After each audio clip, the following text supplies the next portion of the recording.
Mayor Parker and council members, again, on behalf of the National Police Accountability Project, I wanted to kind of review this fiscal year. It was projected that this fund would be $80 million, I believe, and that the next fiscal year that this measure is reflecting would be $85 million.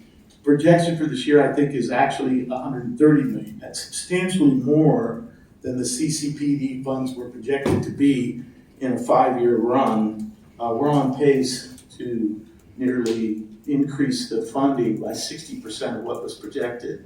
Well, this is basically a tax, and that means that the poorest people in our city, the homeless people that go in and buy a bottle of water, pays this tax as much as the richest man in the city. The reason why I point that out is because it's kind of ironic. The city and the city council is considering this measure, submit an application for $117 million to the board. The board meets on the 23rd of August to consider this application and for other purposes, and potentially on the 30th if they don't get everything done. I say that because the board that meets on the 23rd and possibly on the 30th is the same 9 humans that you see in front of you. Instead of appointing separate citizens to serve on this CCPD board, it is literally themselves recommending to themselves that they appropriate $117 million and then some. My point is, if you go to one of these meetings, you actually have the opportunity to speak, just like I'm speaking now. A lot of people don't know that. Different from this council, you have to sign up a day ahead of time. It's very important, and it's not the usual mechanism through the city secretary.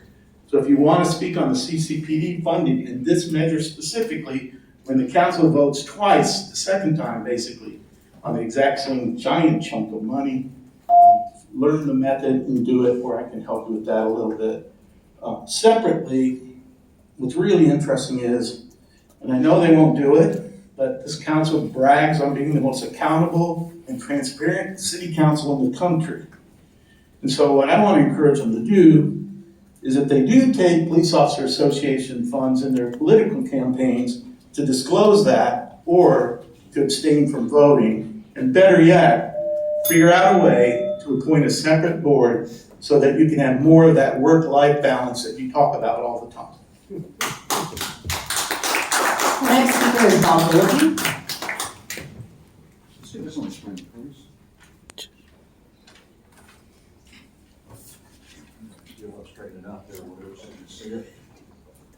I think you probably won't be able to read it completely. That's good enough to show you what we're talking about, all these items in here, all these CCPD funds. Now, I want you to know, on 20th of July, I held a town hall and invited people from the CCPD funds to come, because I told Keith Morris there with them that I was getting reports on our radio show that the funds weren't being used properly.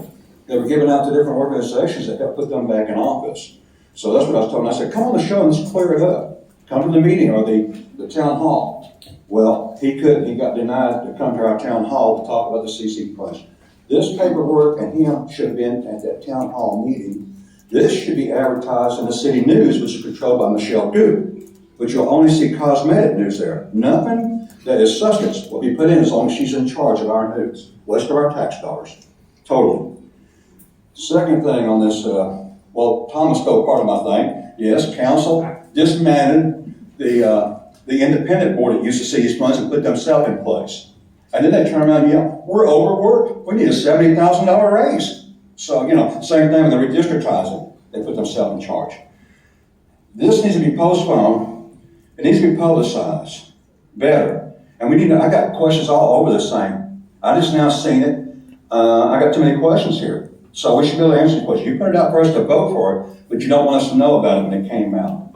So one thing, it needs to be put out in the news also. It needs to be news and on our city news, and we need contact, and we need to answer some of these questions before you go forward. And also, like Thomas said, if you're such a good council, you will put an independent people back in charge of this and take your greedy hands off of it. Thank you. Thank you, Bob. For an important level of clarity, I'm going to ask one of our senior attorneys here in the city of Fort Worth to provide a little overview as to why the city council is your